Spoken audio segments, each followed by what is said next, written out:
কোরবানি সংক্রান্তে যেহেতু কোরবানি আমাদের সম্মুখে আসতেছে, আমরা সকলেই জানি যে কোরবানির অনেক ফজিলত। এক এক পশম জানোয়ারের এক এক পশমের বিনিময়েতে আল্লাহ পাক রব্বুল আলামিন সওয়াব দান করে। কোরবানি করতে হবে আল্লাহ ওয়াস্তে। তো যাই হোক, এই বিষয়ে যেটা আমাদের একটি প্রশ্ন হয়েছে, অনেক কয়েকজনের প্রশ্ন হয়েছে। তো প্রশ্ন এটা হইতেছে যে কোরবানির জানোয়ারের ভেতরে কয়েকজন যদি শোরাকা থাকে, কয়েকজন যদি শরিক থাকে, অংশীদার থাকে, কারো যদি ওর মধ্যে থেকে টাকা কম হয়, তাহলে কি কোরবানি হবে কি না, এ বিষয়ে জানাটা খুবই দরকার।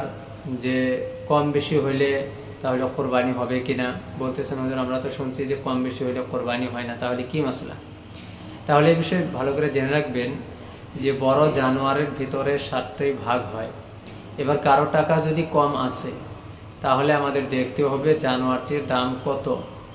যদি ফর এক্সাম্পল জানোয়ারটির দাম হলো 45,000 টাকা, এক ভাগের দাম যত হয় ওর থেকে যদি 1 টাকাও কম হয় তাহলে কোরবানি হবে না।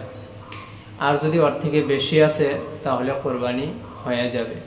সুতরাং যদি কারো কোরবানির হিস্সাতে টাকা কম আছে, তাহলে এটা খুব খেয়াল রাখা যে বড় একটি জানোয়ারকে 7 ভাগে ভাগ দেওয়ার পর যত টাকার দ্বারা যত বিনিময়ে জানোয়ারটা কেনা হয়েছে তার দাম যদি এক হিস্সার, যদি যে টাকাটা কম দিছে যদি 1 হিস্সার দাম হয়, 1 ভাগের দাম হয়, 7 ভাগের থেকে 1 ভাগের দাম হয়, তাহলে কোরবানি হয়ে যাবে। শোরাকাদের কয়েকজন শরিক হইতে পারে, একজনের টাকা বেশি হইতে পারে আর একজনের কম হইতে পারে, অসুবিধা নেই। তবে বাস এতটুকু খেয়াল রাখা যে কমসে কম যেন 1টি ভাগের টাকা যেন হয়। যদি 1 ভাগের টাকার মধ্য থেকে 1 টাকাও কম হয় তাহলে কিন্তু কোরবানি হবে না। এটা খুব ভালো করে মনে রাখা।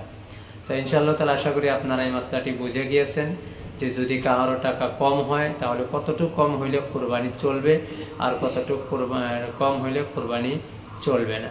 তো যাই হোক, ইনশাআল্লাহ তাআলা আশা করি আপনাদের সকলে বোঝা আসছে। আল্লাহ তাবারক তাআলা সকলকে কোরবানি করার জন্য তৌফিক দিক, আর কোরবানির জন্য ভালো জানোয়ার কেনার জন্য আল্লাহ তৌফিক দিক। আর ইনশাআল্লাহ তাআলা যেমন যেমন মাসাইলের প্রয়োজন হবে কোরবানি আগ পর্যন্ত ইনশাআল্লাহ তাআলা এইভাবে আপনাদের জন্য কোরবানির মাসাইলগুলিকে ইনশাআল্লাহ আপনাদের জন্য তোলা হবে, ডেঙে ধরা হবে ইনশাআল্লাহ তাআলা। যদি আপনাদের কারো সহায় হয়েছে অবশ্যই কমেন্টসে জানাবেন, লাইক শেয়ার অবশ্যই করবেন বলে আশা করি। খোদা হাফেজ।